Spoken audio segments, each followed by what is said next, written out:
مولا مولا مولا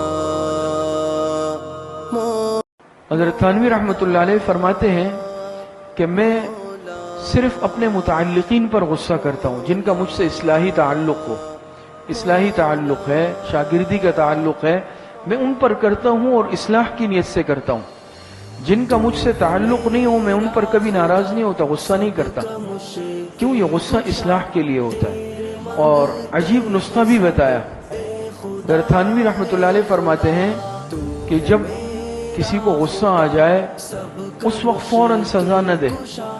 بڑی گر کی بات بتائیے کہ جب غصہ آئے، بیٹ اولاد پر آ جائے، شاگرد پر آ جائے، مرید پر آ جائے، ماتحت پر آئے، جس وقت انسان شدید غصے میں ہے اس وقت انسان خاموشی اختیار کر لے۔